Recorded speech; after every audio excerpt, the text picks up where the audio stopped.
Disidencias. Tu.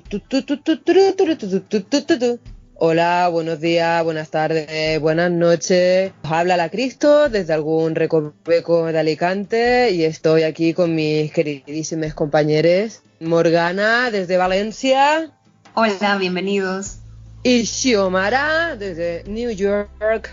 Hi everybody. Ha sonado a chino. Hi. Sí. Bueno, a ver, en este programa vamos a hablar de una cosa un tanto peliaguda, un tanto denostada, pero vamos a intentar hacer algo de pedagogía y sacar conocimientos los que seamos un poco ávidos de esto. Se trata de teorías de la conspiración. ¿Qué son las teorías de la conspiración? ¿Qué es ser un conspiracionista? Yo, por ejemplo, soy una persona totalmente escéptica, no creo en ninguna. Entonces voy a intentar hacer de hilo conector entre las dos siamesas que tengo por compañeras, que son Xiomara y Morgana, y el público. Bueno, vamos a empezar ya. Está Xiomara. Explícame, por favor, ¿qué es la teoría de la conspiración? ¿Por qué tiene tan mal nombre? Bueno, primero que nada, una conspiración se supone que es un acuerdo secreto contra algo o alguien. Y conspiraciones hemos visto a lo largo de la historia en distintos momentos, como por ejemplo Galileo Galilei cuando se atrevió a decir que la Tierra giraba alrededor del Sol, ¿no? En ese momento él era un conspirador. ¿Qué estás diciendo? Estás atentando contra la base de todo lo que creemos ahora mismo, y es que la Tierra es lo más importante. Entonces, en aquel momento, lo que él les ponía se veía como una teoría de la conspiración, ¿no? Él, a su manera, científicamente podía comprobarlo y demostrarlo, pero los que manejaban el mundo decían, pero tú, ¿de qué vas? Y probablemente fue visto como un conspiranoico. Sin embargo, hoy por hoy, en todo caso, nos reímos de los que no le tomaron en serio. Pues ahí está la cosa. Han intentado, pues pienso que sinceramente la clase política, lo cual al decirlo ya es una teoría de la conspiración porque no puedo demostrarlo, que haya cosas que caigan en locura para esconder su propia basura. Entonces intentan poner a la misma altura, pues por ejemplo, los terraplanistas con cosas como eso, Galileo Galilei. Son teorías de la conspiración por igual, tienen sus, ¿cómo decirlo?, como sus datos, su información en la que se basan para intentar decir que algo ocurre de una manera diferente a la oficial, pero es una forma fácil para el gobierno de decir, ¿ves? Esta gente está loca. Por ejemplo, una de las más famosas, ¿hemos o no pisado la luna? Nos dejaron distraernos de la versión oficial de hemos llegado a la luna con gente que decía, pues no la hemos pisado. Eso es una teoría de la conspiración. Y el gobierno nos dejó entretenernos con eso para que no nos centráramos en las supuestas conversaciones que desde la nave tienen con la Tierra, en la que supuestamente vieron algo en la luna, que es cuando se cortaron las imágenes que se transmitían al público. Yo te tengo que preguntar, porque se dice muchas veces que cuando salta una noticia muy llamativa lo hacen como una cortina de humo para que no nos centremos en otras cuestiones que estén pasando. Pero ¿no crees que nos da tiempo a centrarnos en una cuestión y en la otra cuestión también? Que a mí me pasa, puede salir una noticia impactante, pero luego también puedo pensar en otra cosa. Lo que me refiero es a las cortinas de humo como distracción, porque el ser humano puede tener muchas más cosas a lo largo del día en la cabeza, ¿no? Tú fíjate que eso que acabas de decir, el hecho de que tú creas que los medios usan cortinas de humo para distraer nuestra atención, eso es una teoría de la conspiración. Yo no creo en las cortinas de humo, yo creo que simplemente van al sensacionalismo. Pero, ¿tú lo crees que existen cortinas de humo para desviar la atención de ciertas causas que quieren tapar? Lo vimos ayer mismo. Ayer en Francia, en París, un hombre en una comisaría de policía apuñala a 4 compañeros, llegó a matar, ¿vale? Y en un primer momento empezaron que si era por problemas emocionales de pareja, no sé qué, no sé cuántas. Cuando por fin ya empieza a salir la verdad a la luz, porque habló uno del sindicato de la policía diciendo, oye, el hombre se había convertido al Islam hace 18 meses, de hecho era un compañero de hace 20 años, y empezó a radicalizarse al punto de que la jefa le había dado los toques de decir, ¿por qué no estás interactuando con las compañeras? Es decir, él ya negaba hasta el contacto físico. Pues todo eso ya los medios empezaron a callar la noticia. Y además también podemos verlo en lo que ha pasado con el caso de Jeffrey Epstein. Bueno, lo voy a decir así de claro porque así es como lo creo. Fue asesinado hace 5 semanas y ya nadie habla de eso. Nadie, absolutamente nadie. Parece que se lo tragó la tierra. Ya los medios de comunicación, la información que acaparan es el impeachment a Trump, Joe Biden esto, Greta Thunberg por aquí, ya quedó lapidado por encima con un montón de cosas. Sí creo, la verdad, que fervientemente que la prensa pues juega un poco, ¿no? Entonces, ¿tú crees que lo que están haciendo es una cortina de humo para que no olvidemos de Epstein? ¿O que realmente lo que está pasando es que la celeridad de este mundo que es tan frenético, lleno de noticias por todas partes, una cuestión natural, se está desarrollando de forma orgánica el hecho de que una noticia tenga tan corta duración y tan poco impacto en la sociedad? ¿No crees eso? O que no nos acordemos de él porque ya está pasado. Date cuenta de una cosa, ¿por qué las noticias son tan fugaces? Porque así lo quieren los medios de comunicación. Nos bombean de información, de esa manera nosotros nos sentimos informados, entre comillas, pero en verdad no sabemos una mierda. Tenemos la sensación de saber y todos los días venga noticia, venga noticia, venga noticia, junto con la ayuda de las redes sociales, por ejemplo Twitter. Vamos, las noticias son tum tum tum tum tum tum. Es que es así por eso. Tiene su propósito, por eso las noticias son tan fugaces. Es el propósito. Mirad, yo por ejemplo en el caso de Jeffrey Epstein, porque estoy segura que es una cortina de humo. Yo vivo en Estados Unidos. Mientras podían decir, el amigo de Trump, Jeffrey Epstein, lo tuvimos hasta en la sopa. ¿Qué pasó? Se hicieron públicos los papeles de la acusación de Virginia Giuffre Roberts, una de las víctimas, en los que sale el nombre de Bill Clinton. Al día siguiente aparece muerto en un montón de sospechosas circunstancias Jeffrey Epstein. ¿Qué pasó a los 2 días? Que de pronto el supervisor forense de la autopsia Jeffrey Epstein es el mismo médico que ejerce como forense jefe en las autopsias de Kennedy y Martin Luther King. Justo 2 personas que hay teorías de la conspiración respecto a sus muertes. Entonces, si tú hablabas y especulabas de que a Epstein la habían matado, al vincular ese nombre a la autopsia es como, ves, eres un loco más como los de Kennedy. Es decir, ya volvieron a hacer una jugada sucia para que nos centráramos en que el de la autopsia era el de Kennedy y así poder quitarle valor a los que defendemos que a Epstein lo han matado. Y justo lo que os explicaba, ¿no? Mientras tenían vínculo con Trump, todos los días fue noticia. Epstein daba igual lo que estuviera pasando en el mundo. Pero desde que ya lo tenían que vincular a Clinton, Epstein dejó de importar. Vale, pero me viene a la mente el caso de Mónica Lewinsky, que esas noticias, por ejemplo, pueden tener una durabilidad de un mes perfectamente y tanto el medio como el consumidor estábamos abastecidos más que de sobra, ¿no? Y ahora yo creo que simplemente se nos ha acostumbrado a eso. Es mi forma de verlo, ¿eh? Es mi forma de verlo. Ahí lo dejo para el oyente. Bueno, estaba explicándonos, Xiomara, que era una conspiración. Vale, mirad, por ejemplo en España una conspiración grandiosa podría ser el tema de las niñas de Alcácer. La sociedad sigue muy dividida en qué pasó allí.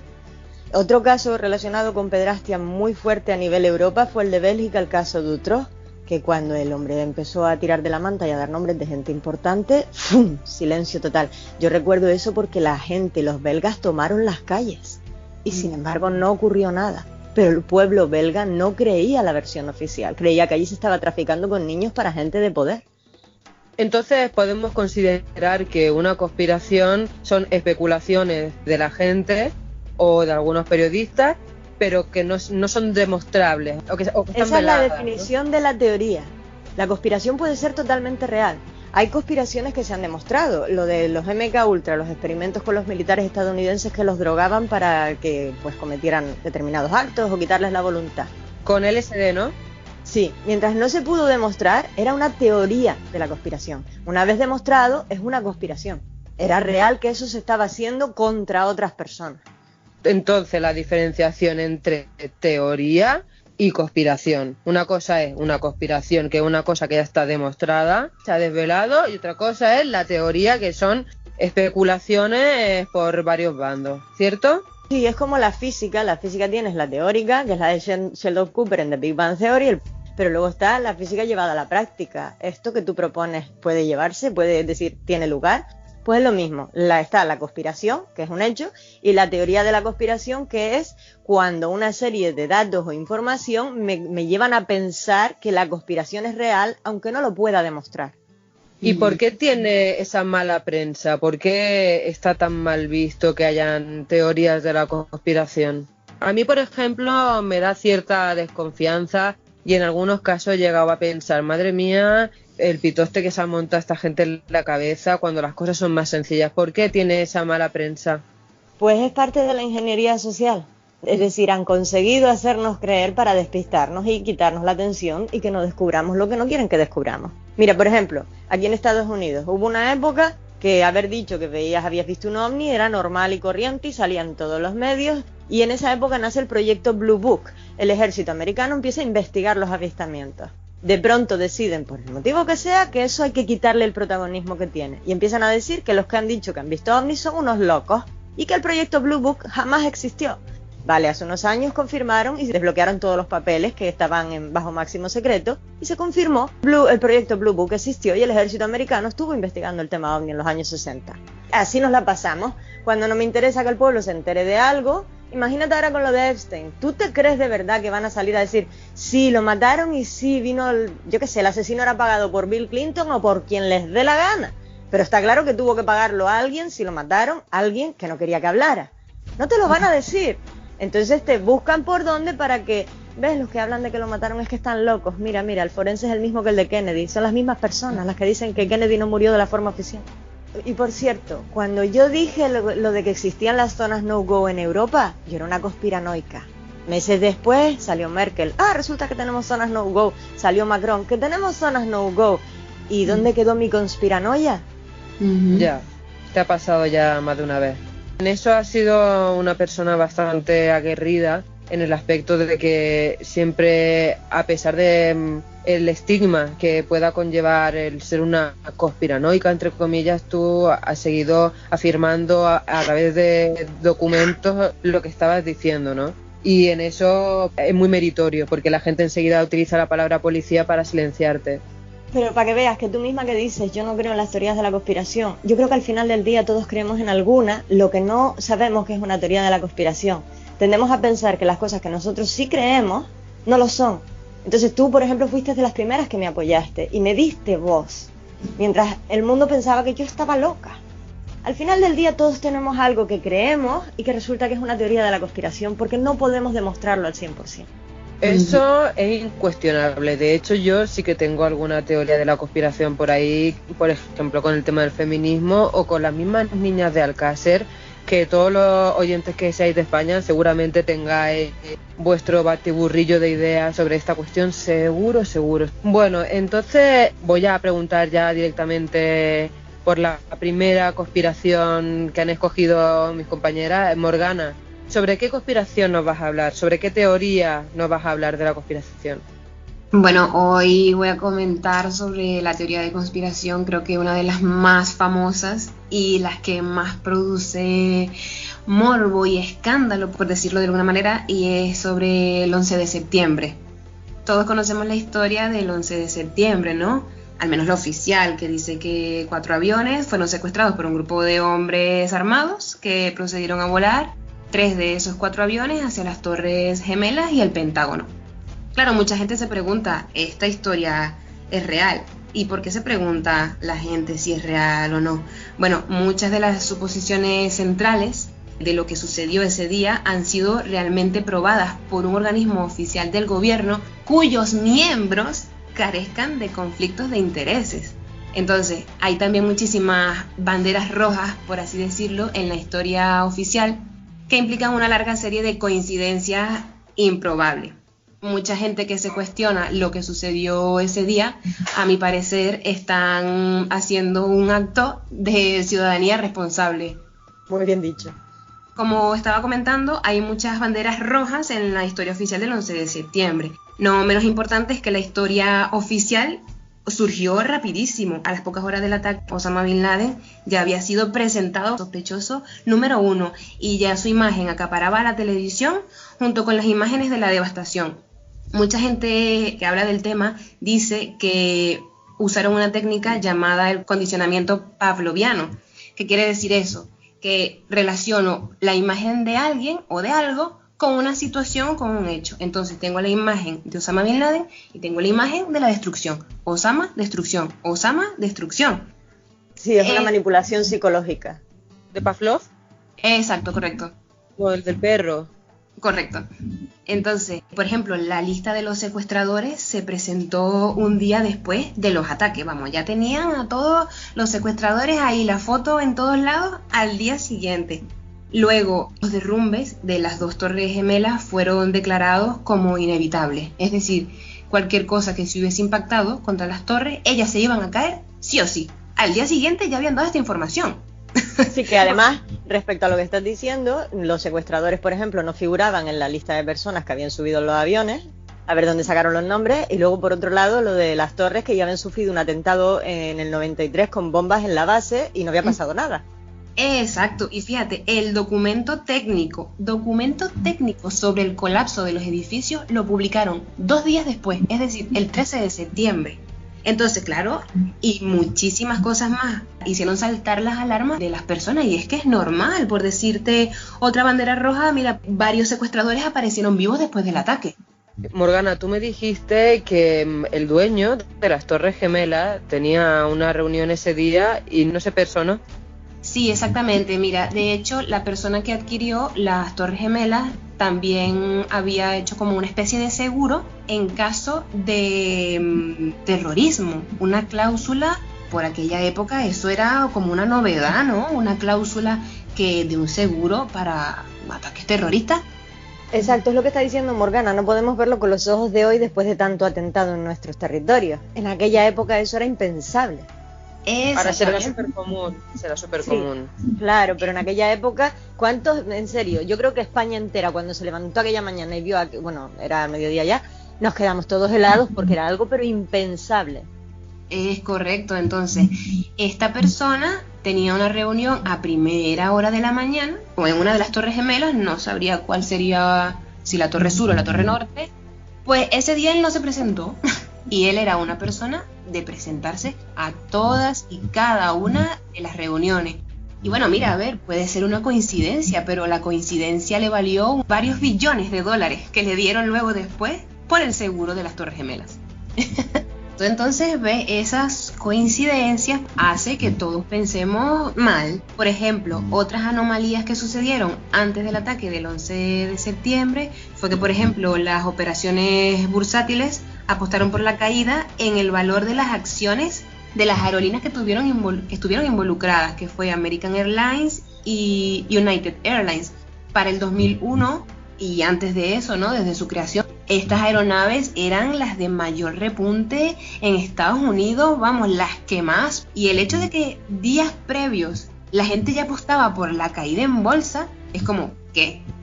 Luego, otra cosa, la venta de las acciones de estas 2 aerolíneas subieron 25 veces más días antes, el 11 de septiembre. Es decir, la gente se quería deshacer de los bonos que tenía de American Airlines y de United. ¿Por qué? No lo sé. Es rarísimo para ese momento. Entonces, aceptar la historia oficial de los ataques del 11 de septiembre requiere que uno también acepte una larga serie de anomalías, eventos improbables, coincidencias sorprendentes, contradicciones. Es normal que la gente no lo vea bien. Seguimos a todas las banderas rojas que ocurrieron en el edificio 7 y luego en las 2 Torres Gemelas. Por ejemplo, el edificio 7 colapsó en la tarde del 11 de septiembre, específicamente a las 5:25 de la tarde, un poco más de 8 horas después del derrumbe de las Torres Gemelas. Este edificio no fue impactado por ningún avión. El edificio 7 era un rascacielos de una estructura de 47 pisos y estaba situado a más de 100 metros de la Torre Gemela más cercana. Se derrumbó en una caída vertical casi que perfecta, produciendo daños menores en los edificios que se encontraban a 20 metros de distancia. Es decir, los edificios que estaban al lado del edificio 7, a 20 metros para ser más específico, no les pasó nada. Yo puedo decir que yo he venido cuando estaban las torres y he venido después de estar las torres y había edificios incluso más cercanos a las torres y no se vieron afectados. ¿Más de 20 metros? Pues eso ya era pegado. No, digo edificios más cercanos de lo que estaba el 7. Vale. Pero claro, es que aquí viene la curiosidad. Ustedes se preguntarán, vale, pero ¿qué el edificio 7 qué? Pasa que el edificio 7 contenía un centro de comando de emergencia. que en lugar de usarlo con dicho propósito, el alcalde Giuliani evacuó a su equipo a un centro de comando improvisado cuando empezaron los ataques del 11 de septiembre. Entonces, el centro de comando de emergencia fue destruido con el resto del edificio, a pesar de que el mismo había sido construido como un refugio reforzado antibombas. Wow. Claro, entonces tú dices, no, las personas que hablan sobre el 11 de septiembre, que no creen la versión oficial, son conspiranoicos. Hombre, para menos, ¿no? Es que mira todas las coincidencias. Toda esa información, ¿cómo la has conseguido? Toda esta información está en medios oficiales en internet. Y lo peor de todo esto es que mientras más investigas, más fuentes oficiales salen a la luz. Muchísimos testigos que estuvieron ahí ese día están ahí. Es imposible decir, es mentira, tú me estás mintiendo, lo que tú estás diciendo es mentira. Es imposible. Claro, es que por todo Estados Unidos, Cristo, hay tanto asociaciones de policías como de bomberos, es decir, personal oficial de Estados Unidos que discuten la versión oficial, ya sea porque participaron o ya sea porque han investigado después, pero gente hasta de Los Ángeles, no solamente en Nueva York. Por todo Estados Unidos hay grupos oficiales que están en contra de la versión oficial y que pide que se investigue de nuevo y que se digan las verdades. Ahora voy, por ejemplo, con las anormalidades, entre comillas, que sucedieron en las Torres Gemelas.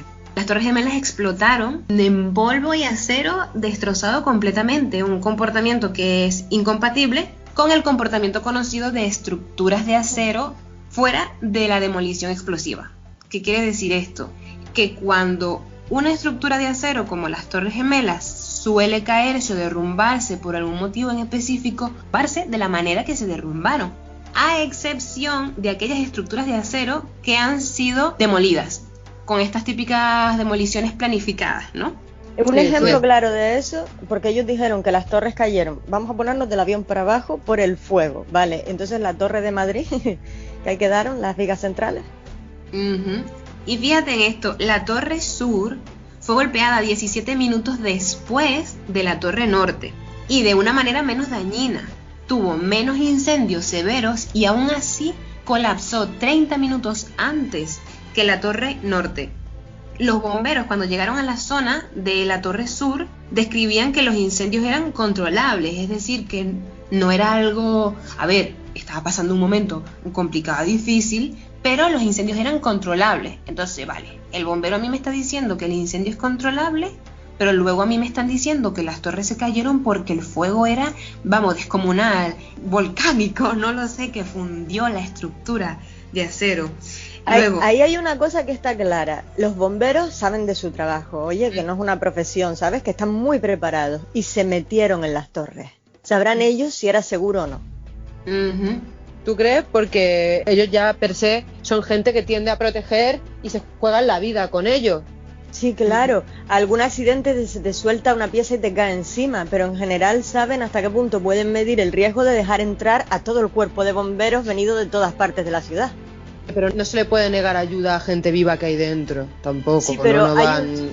Pero hay un límite, es decir, aquí estaba el ejército y todo ya desplegado, que eso fue otra cosa que lo sé por mi familia que estaba aquí, al momento había tanques en la zona, ¿no? Entonces, primero que nada, el ejército tiene que tomar el control de la zona, ¿vale? Todo esto aquí tiene un protocolo a seguir. Y sin embargo, se permitió la entrada de ya los grupos de bomberos en peso. Ya no eran los bomberos específicos del ejército, que son los primeros que acuden para ver la estabilidad del edificio, tal.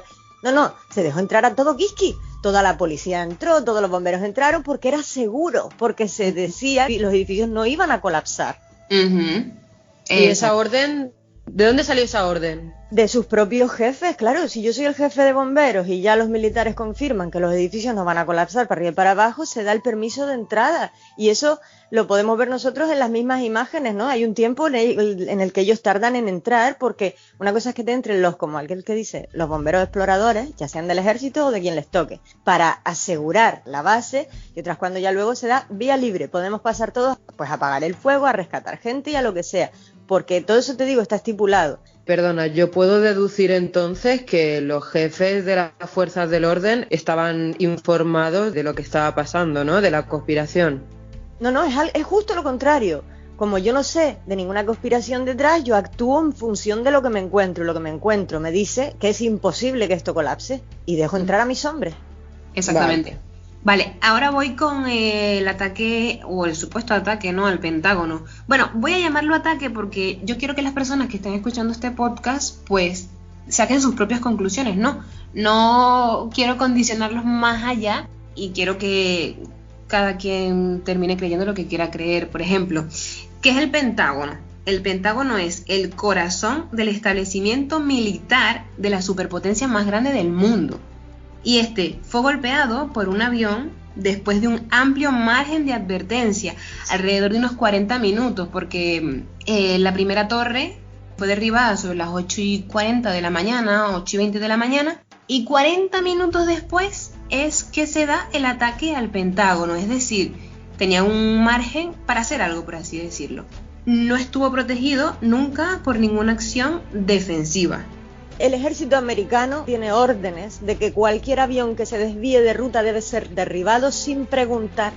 Y se les escaparon 3 y con margen de error, como dices tú, porque los mismos aviones que se estampan contra las torres no venían rumbo a Nueva York. Exactamente. Luego, en el lugar del impacto, los servicios de emergencia no encontraron nunca rastro ni de las alas del avión ni de la cola. Es decir, no, ni rastro del Boeing 757 de 47 metros de longitud. Ahora bien, yo quisiera que las personas que están escuchando este podcast fueran a Google Imágenes, porque es así de fácil encontrar la información, y vean cómo está distribuido el Pentágono. A ver, el edificio cuenta con 5 anillos, desde adentro hacia afuera, y se cuenta por letra, el anillo A, B, C, D y E. El avión impactó en uno de los anillos y luego destrozó 3 anillos más, según el informe oficial. Un avión comercial perforó 3 muros de hormigón armado. No puedo dejar de hacerme esta pregunta, ¿por qué no estaban ni las alas ni la cola? ¿Qué sacan con ello? No, espérate que es más risa aunque eso, que si bien no encontraron restos del avión y alegaron que fue porque el incendio lo redujo a polvo, si pudieron identificar las víctimas, encontraron ADN de los cadáveres. Luego, si nos remitimos a Google y queremos buscar información de lo que pasó en el Pentágono, oficialmente ellos han lanzado solamente 2 segmentos de vídeos de todas las cámaras de seguridad que rodean el Pentágono. Y ninguno de las 2 muestra claramente el impacto del avión. De hecho, es de risa lo borroso, lo blurreado, por así decirlo, del vídeo. Es que si alguien nos está escuchando ahora mismo, váyase ahora mismo a Google Maps y ponga vídeo oficial ataque al Pentágono. Es que es de risa. Yo quiero decir algo sobre eso además. Justo frente al lado que entra el avión, más allá de que un avión no cabe, yo he estado en el Pentágono 2 veces ya, no hay avión que quepa, y menos un Boeing, pero en fin, era el pilotazo de aquel colega, era el pilotazo de la muerte. Hay un edificio justo enfrente de ese lado que se derriba, con sus cámaras que enfocaba, porque claro, es el Pentágono, está vigilado por todos sus lados. Bueno, pues se niegan a hacer públicos esos vídeos.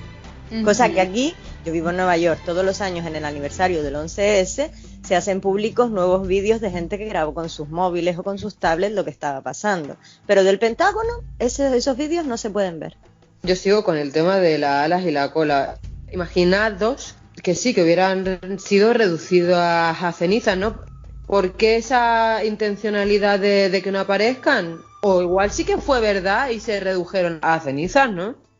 Aunque se queme, algo va a quedar. Es imposible que se reduzca a ceniza porque no se está quemando con lava, se está quemando con fuego. Es decir, ¿qué sacarían ocultando eso? Que a lo mejor ningún avión se estrelló, que fue otra cosa. Por decirlo de alguna manera, todas estas banderas rojas que yo te estoy diciendo es por lo cual la gente no cree en la versión oficial, porque hay demasiadas preguntas, muy pocas respuestas. Mira otra pregunta, Cristo, que para mí es de las más fuertes que hay.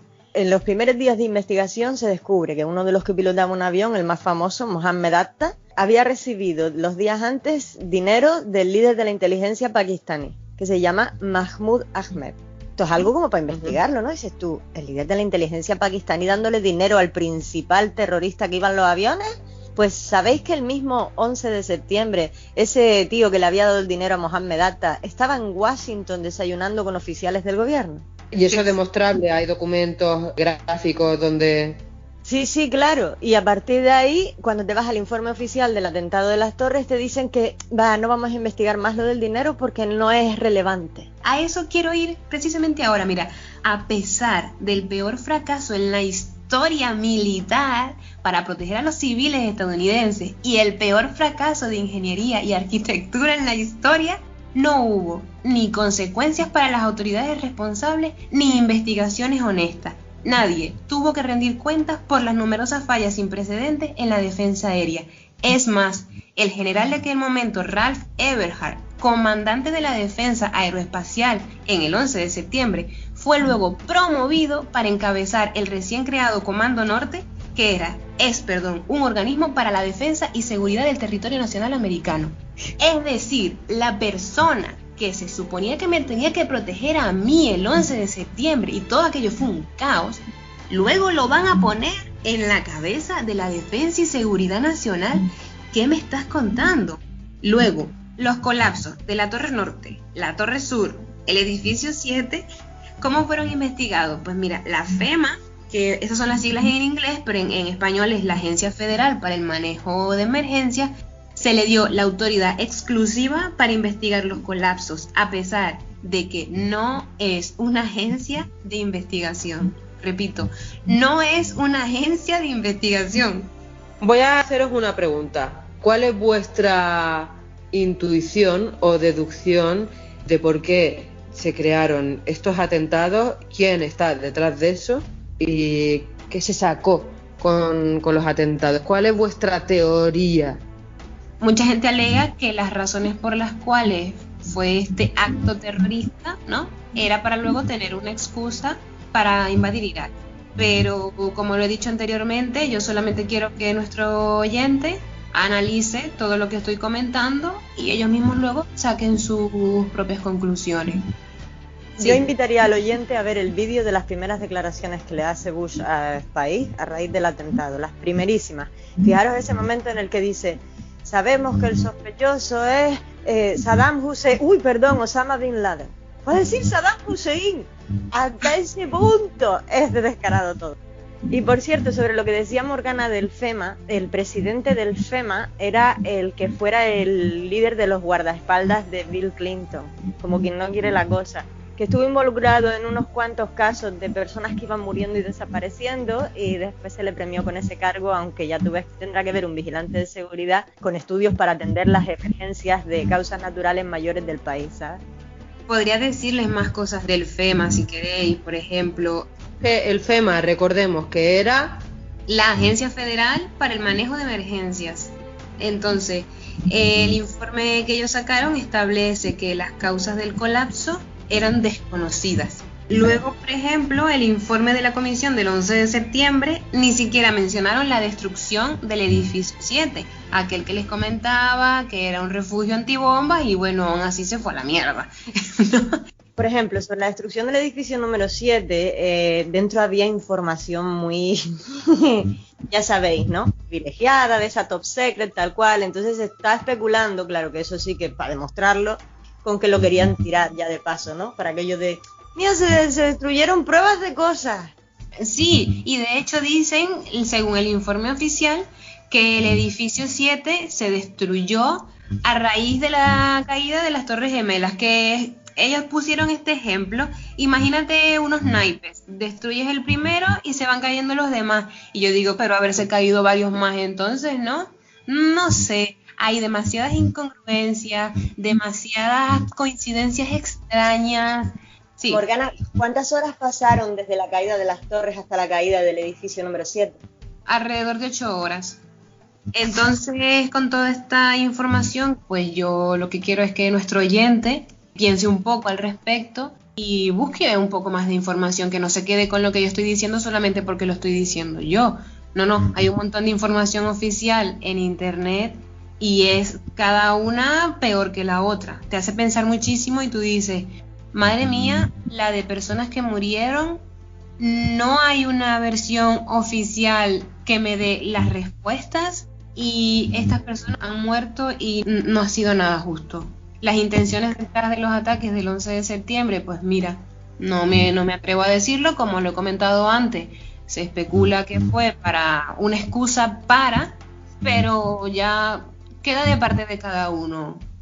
Sí, porque además la base de eso que acabas de decir es, se supone que, Osama Bin Laden y por eso vamos a ir a Afganistán, pero oye, ya que estamos nos vamos a asalto a Irak. A ver, tiene cierta lógica, pero claro, o sea, matar a tanta gente para tener esa excusa me parece también delirante. Yo sigo pensando en la versión oficial. Supongo que porque tampoco he ahondado, pero yo estoy más o menos dentro de la línea de la versión oficial.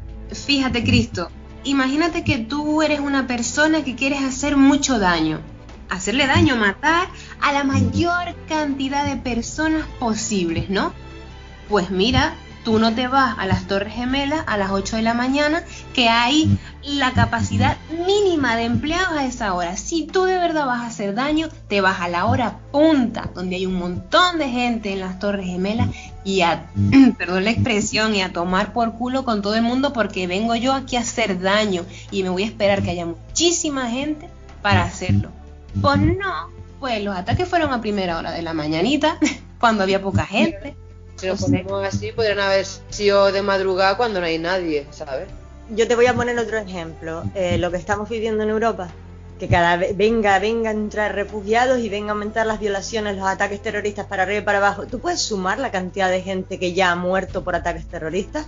¿Tú puedes sumar la cantidad de gente que ha sido violada? ¿Y tú ves que a nuestros políticos les importe? ¿Has visto alguna reacción al respecto, aparte de censurarnos si lo hablamos? Entonces estamos hablando de los mismos líderes.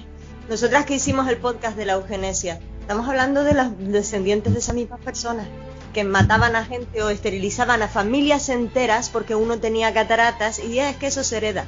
Exacto, y además hacerlo en la madrugada no tiene el mismo impacto, porque, y aunque suene muy feo lo que voy a decir, cuando hay tristeza de por medio y dolor y muerte de personas, pues la reacción es diferente. Pero se contradice porque, por un lado, dices que lo hicieron a primera hora, que era cuando había poca gente. Y... Claro, pero es mejor que mueran pocos a que mueran un montón más, ¿no? A ver, eso lo puedo explicar yo. Yo necesito unos miles, par de cientos de muertos para tener una excusa porque quiero ir a la guerra contra estos países, y el pueblo americano, lo mismo pasó en la Segunda Guerra Mundial. Pearl Harbor se permitió porque es que si no, no podían entrar en la Segunda Guerra Mundial los estadounidenses. La gente todavía recordaba la primera. Entonces... yo quiero hacer esto, para esto necesito que a la gente le duela, quiero darle una bofetada, pero una bofetada no una paliza. Es lo mismo un par de miles que, ¿sabes? Te pegó el piporrazo cargarte ahí a decenas de miles de personas. Porque ahí la gente de verdad sí se va a poner en su sitio y quiere una investigación seria, esto no es posible. Claro, es lo que te estoy diciendo, cuando hay dolor de por medio, la gente sí, tú ve invadir a Irak y a Afganistán, tú ve, porque mira, la gente lo ve bien, lo verá con otros ojos. Xiomara, ¿tienes algo más que aportar hacia el tema que estamos hablando de las Torres Gemelas? ¿Algo más que añadir? Sí, yo esto ya es personal. Yo ahora que vivo aquí, pues evidentemente cada vez que viene alguien de visita desde España vamos a ver la zona de World Trade Center y lo que ahora se llama la zona cero. Esas dos como cataratas que caen hacia el vacío en el suelo, que son un monumento a lo ocurrido en el atentado, pero realmente la gente no se para a pensar que eso es un cementerio. No se pudieron recuperar los cadáveres. Ahí hay miles de personas, restos de miles de personas. Entonces yo veo a mucha gente en modo selfie y riéndose en las fotografías. Tienen que entender que los familiares de las víctimas van allí, van a conmemorar el día que murieron, pero también van durante el año porque es el cumpleaños de mi padre que murió aquí este día, porque es el aniversario de mi boda y aquí yace en paz mi mujer. Entonces, cuando ven a su alrededor a la gente riéndose o sonriendo para una foto, duele. Cojamos un poco de conciencia, es un cementerio a la vez. Yo lo he visto y tenéis que estar allí y ver un nombre, porque ponen todos los nombres de los muertos, ¿no? Y ver un globito que sale y pone feliz cumpleaños, papá. Te parte el alma en dos. Y cuando veo a gente riéndose, sonriendo para la foto, me duele porque quisiera que fueran tus muertos y que fuera gente sobre la tumba y sonriera para la foto. A ver cómo te quedas. Es que, bueno, lo mismo pasa con Chernóbil y con un montón de sitios donde han pasado tragedias que salen sonriendo, frivolizando, y es un reflejo de esta nueva sociedad, bueno, que realmente se habla como si los tiempos pasados fueran mejor, pero somos igual de... Yo creo que no hemos cambiado. La estupidez yo creo que simplemente se manifiesta, es más fácil verla, pero siempre ha estado ahí, ¿no? Perdona, yo lo he visto también en el cementerio de Arlington, ese famoso que veis en las películas, todo tumbas blancas, tal. Yo he estado ahí. Yo he de decir que me tuve que ir antes de terminar el tour y no he querido volver a hacerlo porque cuando ves que mires a donde mires, hacia el infinito en el horizonte, solo hay tumbas y nunca acaban. Yo me recuerdo una escena, una muchacha tumbada sobre la tumba de alguien, hablándole con el perro allí.